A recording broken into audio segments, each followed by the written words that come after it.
তবে আমি স্টেজে উঠেছি, এখনো বিসমিল্লাহ করিনি, ফের কানে এসে বলছে কালেকশনটা দেখবেন। মাথা খারাপ, হিজড়ের দ্বারা ছেলে হবে?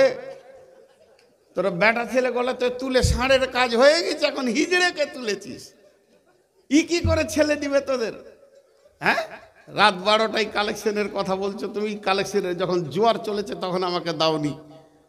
অনেক যুক্তি আছে, তারপরেও কালেকশন করবো ইনশাআল্লাহ। আপনারা দেবেন তো ইনশাআল্লাহ? টাকা দেবেন তো ইনশাআল্লাহ?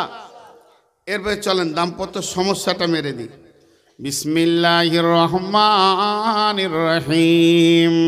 দারাবাল্লাহু মাসালাল লিল্লাযীনা কাফারু ইমরাআতা নূহি ওয়া ইমরাআতা লূতিন কানাতা তাহতা আবদাইনি মিন ইবাদিনা সালিহাইনি ফাখানাতাহুমা ফালাম ইগনিয়া আনহুমা মিনাল্লাহি শাইয়্যা ওয়া কিলা দুখুলান নারা মা'আদ দাখিলিন।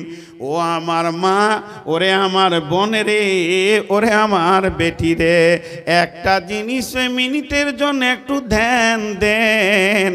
আল্লাহ তাবারাক ওয়া তাআলা আমাদের ভুল ধারণাটাকে সিধা করে দিচ্ছেন। কেমন করে? যদি কোনো আমার খালা এই প্যান্ডেলের ভিতরে আছে, যদি আমার কোনো বেটি মনে মনে করে আমার স্বামীটা ভালো, 5 ওয়াক্তে নামাজ পড়ে, তাহাজ্জুদের নামাজ পড়ে, শুধু তাই নয় আমার স্বামী বড় পরেজগার, আমার স্বামী বড় দিনদার, আমার স্বামীর মধ্যে কোনো রকম খারাপি জিনিস নাই, সে জুয়া খেলে না, সে মদ খায় না, সে সুদ খায় না, তার দ্বারা গুনাহ কিছু হয় না, বড় পরেজগার মানুষ, ওই মানুষটার আমি বিবি হয়েছি, তাহলে আমাকে যেন আর আমল করতে হবে না, ওরে বদৌলতে আমি জান্নাতে চলে যাব। কি হলো, খাওয়া বাকি আছে নাকি? জি আচ্ছা ঠিক আছে। না যা, অনেকক্ষণ বসে থাকাও কঠিন, যারা সভা চালায় ওদের বেশি কঠিন। তো এই জায়গাটা এবার বুঝেন, আমার মা বোন বেটিদেরকে বলছি, আল্লাহ তাবারাক ওয়া তাআলা বলছেন তোদের জন্য আমি 2টি বাঁটখারা রেখে দিয়েছি, যারা বলবি আমার স্বামী ভালো, জান্নাতে চলে যাব। ওরে খেপার দল, ওরে মাথা মোটার দল, স্বামীর জন্য তুমি জান্নাতে যাবে না, তোমাকে নিজেকে আমল করতে হবে, আমলের ময়দানে উঠতে হবে, এত সুন্দর আমল তোমাকে করতে হবে, আমলের বুনিয়াদে তুমি জান্নাত পাবে, তার আগে তুমি পাবে না।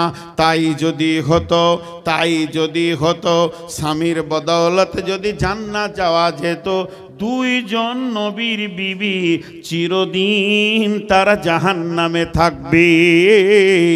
আল্লাহ ভাষাটা কেমন করে বলছেন, তাহতা আবদাইনি মিন ইবাদিনা সালিহাইনি ফাখানাতাহুমা, তাহতা আবদাইনি মিন ইবাদিনা, ওরে কপাল পরি কলঙ্কিনী, ওরে হতভাগী রে, তোরা যে লোকগুলোর নিচে নিজের জীবনটা কাটিয়েছিস, তোদের ওপরে যে ছাতাটা ছিল ওরা নবীর মতো ব্যক্তি ছিল। আর পৃথিবীতে নবী কারা? সারা পৃথিবীতে নবী ওরাই যারা চরিত্রের সব থেকে দামি ব্যক্তি, তাদেরকেই আল্লাহ নবী বানিয়েছেন। সেই নবীর মতো স্বামী পেলে, নবীর তলাতে জীবন কাটালে, নবীর ছায়াতে জীবন তোর গেল রে, নবীর বিছানাতে তুই শোয়ার তৌফিক পেলে, নবীর বালিশে মাথা দেওয়ার তৌফিক পেলি, নবীর কম্বলের ভিতরে ঢুকে থাকলি, নবীর গলা ধরে লেপের ভিতরে জীবন করলি, কিন্তু ফাখানাতাহুমা, তুই নবীর সঙ্গে আমানতদারি রাখতে পারলি না, নবীর কথা শুনলি না, খিয়ানতি করলে, আল্লাহর কজরে তুই খারাপ হয়ে গেলি, তুই সেই বেঈমান লাওয়াতাতের যারা সমকামী তাদের পেছনে তোরা সম্পর্ক লাগিয়ে রাখলি, থাকলি নবীর বিবি, অন্য জায়গায় তোদের চলাফেরা শুরু হয়ে গেল। আমার আল্লাহ তোদের ওপরে রেগে গেল যে আমার আল্লাহ শেষ পরিণতি কি দিলেন? ওয়াকিলাত খোলান্নারা মাদাখিলিন। এই দুজন নবীর বিটি বিবি চিরদিন জাহান্নামের আগুনে থাকবে। রিজাল্টটা দেখেন কেমন আল্লাহ। এ রিজাল্ট কাটার আপনার আমার বাবার ক্ষমতা নেই, আমার বাপও পারবে না, আপনার বাপও পারবে না। আল্লাহ বললো ওরা নবীর বিবি চিরদিন জাহান্নামের আগুনে থাকবে, ওটাই ফাইসালা, ওইটাই ফাইসালা। তারা আর জান্নাত যাবে না, তুই যত বড় নবী হ না কেন। হাজি ভাই, শেষ নবী আম্মা জান আয়েশাকে বলছেন সালাসাতা মামাতিনা ফালা ইয়াজকুরুনা আহাদুন আহাদান। আয়েশা রে, ওই কিয়ামতের মাঠে তিনটে মওকা এত ভয়ানক আসবে, কেউ কাউকে মনে রাখতে পারবে না। আর কত জ্বলাবি রে বাপ, আর কত জ্বলাবি। আসলে যে কথা বলতে গেছিলাম, আবার 1 মিনিট আজকের প্রসঙ্গেরই কথা বলছি। একটা পৃথিবীর সব থেকে বড় ইউনিভার্সিটি কোথায়? পৃথিবীর সব থেকে বড় ইউনিভার্সিটি, পুরাতন ইউনিভার্সিটি আল আজহারিয়া। বলছে ওটাও ছোট। পৃথিবীর সব থেকে বড় ইউনিভার্সিটি হচ্ছে মায়ের কোল। মায়ের কোলের মতো আর ইউনিভার্সিটি পৃথিবীতে নেই। কিন্তু মা গুলো এত নির্যাতিত, ছেলেকে শিক্ষা দিবে সে টাইমটা পেয়েছে না। এই জন্যে আজকালকার ছেলেরাও বদমাস। হ্যাঁ, পাওয়ারওয়ালা লাইট নিয়ে এসে বসে বসে মৌলভী সাহেবের চোখে মারছে, হাসছেন। এটা আফসোস। ছেলেটার ব্রেনটা কি, মস্তিষ্কটা কি ও জানে না, কারণ ওর দোষ নাই, ফ্যাক্টরিটারই দোষ। তো এগুলো ভাবতে হবে। তো জাহান্নাম চলে গেল। ওয়ানাইসা রাদিয়াল্লাহু তাআলা আনহা আনিন নবী সাল্লাল্লাহু আলাইহি ওয়াসাল্লাম। ওয়ানাইসা রাদিয়াল্লাহু তাআলা আনহা ওয়া হিয়া বাকাত। فقال رسول الله صلى الله عليه وسلم ما يبكيك يا عائشة؟ قالت ذكرت النار فبكيت يا رسول الله. قالت هل تذكرون أهلكم يوم القيامة يا رسول الله؟ قال رسول الله صلى الله عليه وسلم ثلاثة مواتين فلا يذكرون أحد أحدا عند الميزان. আম্মা জান আয়েশা ঘরে আছেন, হঠাৎ আম্মা জান আয়েশা কাঁদতে শুরু করেছেন। বিশ্বনবী বললেন, আয়েশা রে, তোমাকে কে কাঁদালো বলো? কেউ উঁচু নিচু কথা বলেছে, কষ্ট দিয়েছে, কি ব্যথা পেয়েছো, কি হয়েছে আমাকে বলো, তুমি কাঁদছো কেন? তো আয়েশা তো বুঝে নিলেন যে আমাকে আমার স্বামী কত ভালোবাসে। আমি কেঁদেছি তো আমাকে জিজ্ঞেস করেছে। আমার চোখের পানি নবীজির কলিজাতে লেগেছে। আমার কান্না রসুলকে আপনার কিনা বেচैन করে তুলে দিয়েছে। তাহলে তো রসুল আমাকে ভালোবাসে, এটা বুঝতে পারলাম। এই সুযোগে আম্মা জান আয়েশা নবীজিকে বললেন, আমি জাহান্নামের কথা চিন্তা করছিলাম, তাই কেঁদে ফেললাম নবীজি গো। এমন সময় তিনি বলছেন, ইয়া রাসূলুল্লাহ, আজকে আমি মদিনার মাটিতে কেঁদেছি, পৃথিবীর মাটিতে কেঁদেছি। আপনি আমাকে জিজ্ঞেস করেছেন কেন কাঁদছো রে আয়েশা? এ কথাটা তো বড় মজার জিনিস, বড় আনন্দের জিনিস। আপনি আমাকে ভালোবাসেন, তবে নবীজি একটা কথা আপনি আমাকে বলেন, একটা ওয়াচান দেন, একটা আপনাকে আমাকে ওয়াচান দিতে হবে, একটা ওয়াদা দিতে হবে। আপনার দিতে পারবেন কি? বলে সেটা কি? বলে যেদিন কিয়ামত হবে ও দয়ার নবী গো, সেদিন শুধু কান্নার কান্না, কান্নারই পালা পড়ে যাবে। ওই দিন কি আপনার বিবি বলে মনে থাকবে নাকি? আপনার নিজের স্ত্রী বলে মনে থাকবে নাকি? বিশ্ব নবী বললেন, আয়েশা রে, সালাসাতা মাওয়াতিনা ফালা ইয়াযকুরুনা আহাদুন আহাদান। কিয়ামতের মাঠে তিনটে মওকা এত ভয়ানক আসবে, তিনটে মওকা এত কঠিন হবে রে আয়েশা, কেউ কাউকে মনে রাখতে পারবে না। তার মধ্যে একটা হলো ইনদাল মিজান। মিজান, দাড়ি পাল্লাতে যখন নেকি বদি ওজন করা হবে কেউ কাউকে মনে রাখতে পারবে না। 2 নম্বর হলো ডান হাতে বাঁ হাতে যখন সার্টিফিকেট দেওয়া হবে কেউ কাউকে মনে রাখতে পারবে না। 3 নম্বর জায়গাটা হলো আয়েশার ভালো করে শুনে লাও, ইদা ওজিয়া তরিক ফি দাহারি জাহান্নাম, জাহান্নামের মুখের ওপরে যখন পুলসে রাতকে রাখা হবে কেউ কাউকে মনে রাখতে পারবে না। আয়েশার বিশ্বনবী বলতে চাইলেন তার মানে আমি শেষ নবী হলেও তোমাকে এই 3 জায়গায় মনে রাখতে পারবো না। ওরে আমার বন্ধুরে, ওরে আমার ভাইয়ারে, ও আমার বাপজির দলের লোকেরা, স্নেহের ছোট ছোট বাচ্চারা, ও আমার মা, আমার বোন, খালারে, যদি শেষ নবী তার বিবিকে বলতে পারে কথা কিয়ামতের মাঠে আমার মনে থাকবে না, তাহলে আপনার আমার কি অবস্থা হবে? আল্লাহর নবীকে আয়াত নাজিল করে আল্লাহ বললেন তুমি তোমার আহলে বায়াতদেরকে বলে দাও কিয়ামতের মাঠে নবীর বেটি বলে কোনো রকম কনসিডার হবে না। বিশ্ব নবী ফাতেমাকে ডেকে বললেন বেটি রে, কিয়ামতটা এত কঠিন দিন, সেদিন তুমি আমার বেটি আখিরি নবীর বেটি বলেও কোনো বেনিফিট থাকবে না, কোনো কনসিডার থাকবে না। নিজের আমলে দাঁড়িয়ে যাও। ওরে আমার মা, ওরে আমার খালা, ওরে আমার বোন, ওরে আমার বেটি, কিয়ামতটা এত কঠিন দিন হবে রে, সেই দিন স্বামীর আমলে পেরিয়ে যাব, এটা কোনো দিন হবে না।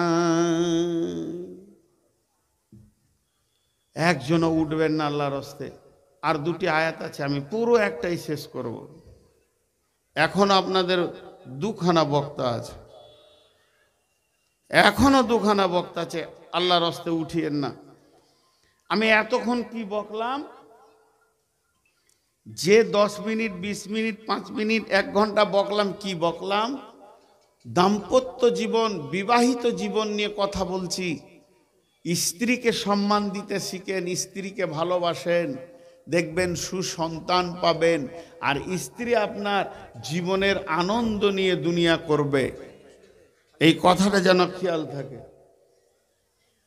কি হলো রে বাবা, কোনো হাদসা হলো নাকি? লাঠি নিয়ে, ও আচ্ছা আচ্ছা, পাগড়ি দেবেন, মাশাআল্লাহ, ঠিক আছে, ধৈর্য ধরেন। এই আপনারা যতটি লোক বসে আছেন, আপনাদের কাছে কোনো বুড়াকে পাঠাচ্ছি না, ফেরেশতারা যাদের পায়ের নিচে পর বিছিয়ে দেয় সেই ছেলে পাঠাচ্ছি, যার কাছে যা আছে দেবেন। এই ছাত্ররা আমার কথা শোন, বসো তোমরা। এই ছাত্ররা আমার শোন, তোরা 2জন করে হয়ে চাদর লে ঢোক, যা রে বাপ যা, যতটি মাদ্রাসার ছাত্র আছিস 2জন করে চাদর লে ঢোক, এদের হাতে দেন, আল্লাহ খুশি হবে, আল্লাহ খুশি হবে। ফেরেশতারা এদের পায়ের নিচে পর দেয়। যারে বাবা একটু জোড়া করে দেন, একটু জোড়া করে দেন তো, ওরা ছোট ছেলে, যা যা, এই তোরা উঠবি, মেরে শেষ করে দেবো, কত করে মাদ্রাসায় খাবি, তখন খুব আছিস।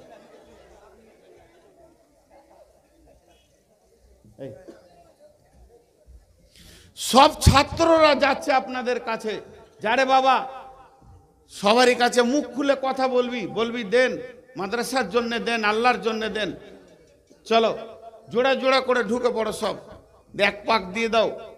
আর আপনারা মন ভরে হৃদয়ের ভিতর থেকে, কলিজার ভিতর থেকে টাকাটা দেন ছেলেদের হাতে, দেখবেন ইনশাআল্লাহ কিয়ামতের মাঠে একটা বড় ধরনের আপনার লাভ হবে।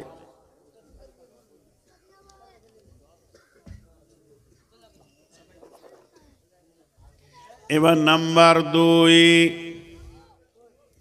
আল্লাহ তাবারাক ওয়া তাআলা বলছেন স্ত্রীটা ভালো কিন্তু স্বামীটা খারাপ।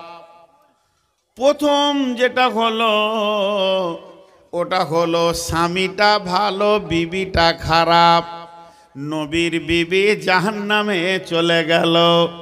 প্রথম যে আয়াতটা আপনাদের সামনে দিলাম ওটা রিজাল্ট কি দাঁড়ালো? স্বামীটা ভালো নবী আর বিবি দুটি খারাপ, জাহান্নামে গেল।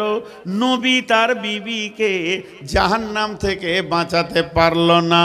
এবার এই আয়াতটার ওটা উল্টা হবে, ওয়াজারাবাল্লাহু মাসালাল লিল্লাযিনা আমানু ইমরাতা ফিরআউনা ইয ক্বালাত রাব্বি বিনি লি ইনদাকা বাইতান ফিল জান্নাতি ওয়া নাজ্জিনি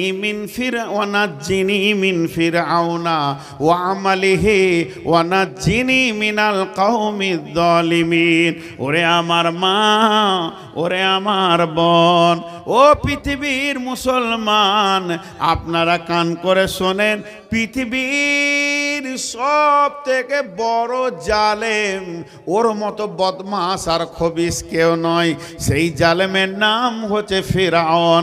আল্লাহ তাবারাক ওয়া তাআলা বলছেন, আমি আল্লাহর বিচারটা কত সুন্দর দেখ। পৃথিবীর সেরা জালেম ফিরআউনের বিবি চিরদিন জান্নাতে বাস করবে, তাকে জান্নাতি বানানো হয়ে যাবে, সে জান্নাতে চলে যাবে। কেমন করে? আমার আল্লাহ বলছেন, ওয়াদারাবাল্লাহু মাসালাল লিল্লাযিনা আমানু ইমরাতা ফিরআউনা ইয ক্বালাত রাব্বি বিনি লি ইনদাকা বাইতান ফিল জান্নাতি ওয়া নাজ্জিনি মিন ফিরআউনা ওয়া আমালিহি ওয়া নাজ্জিনি মিনাল কওমিয যালিমিন। তার মানে হচ্ছে ফেরাউনের মতো বড় জালেম কেউ নাই। ফেরাউনের বিবি আসিয়া বড় আল্লাহওয়ালি ছিলেন। ও মা, খালা, বোন আমার, আসিয়ার ঘটনাটা 2 মিনিট শুনেন। এর মতো দামি আল্লাহওয়ালি কেউ ছিল না। ফেরাউন যখন অত্যাচার শুরু করলো, শুধু অত্যাচার বডিতে নয়, শারীরিক নারীর নরম দেহকে চাবুক দিয়ে কেটে দিয়েছে। আর বারবার একটা কথা বলছে, আসিয়া রে, তুই আমাকে আল্লাহ বলেলে ঝামেলা মিটে যাবে।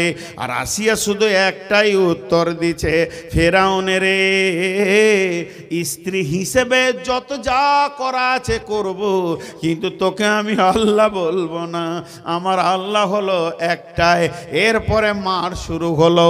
শরীর ক্ষতবিক্ষত হয়ে গেছে, রক্ততে খুনে ঝরছে, গা কেটে হয়ে গেছে। ওই রকম অবস্থায় আসিয়ার 4 হাত পায়ে বেঁধে খুঁটাতে টান করে বেঁধে দিয়েছে। নিচেতে কোনো মাটি নেই, নিচেতে সীসাকে কাঁচকে ভেঙে দিয়েছে।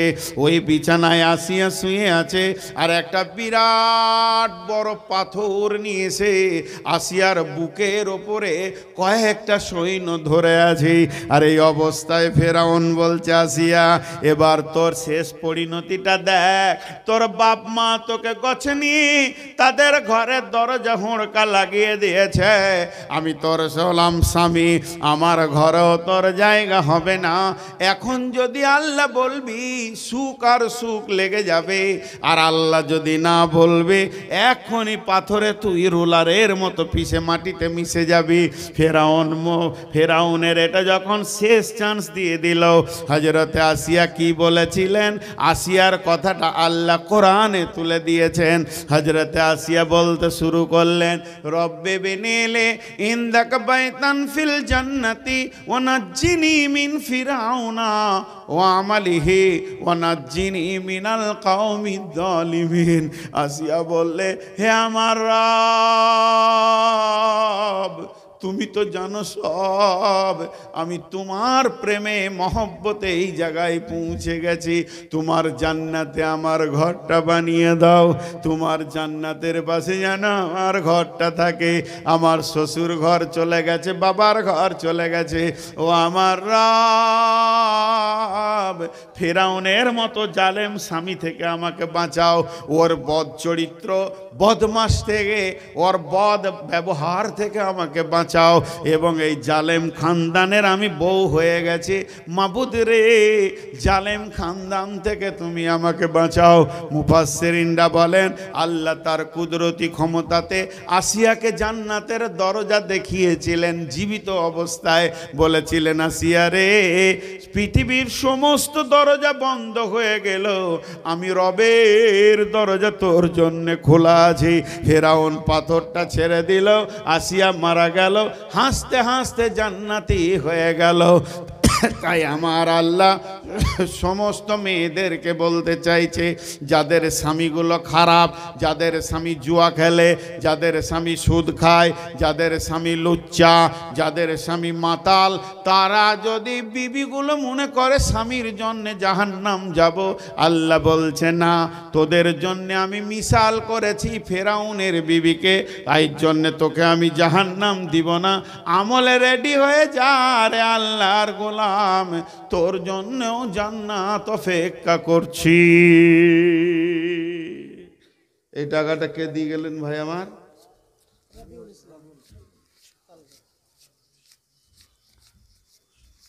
কই রবিউল ভাই কোনটা? রবিউল ভাই আছেন না চলে গেছেন? চলে গেছেন। এখানে দেখেন ৬,০০০ আছে, রবিউল ভাই দিয়েছে, কালেকশন চলছে, দোয়া করবো ইনশাআল্লাহ।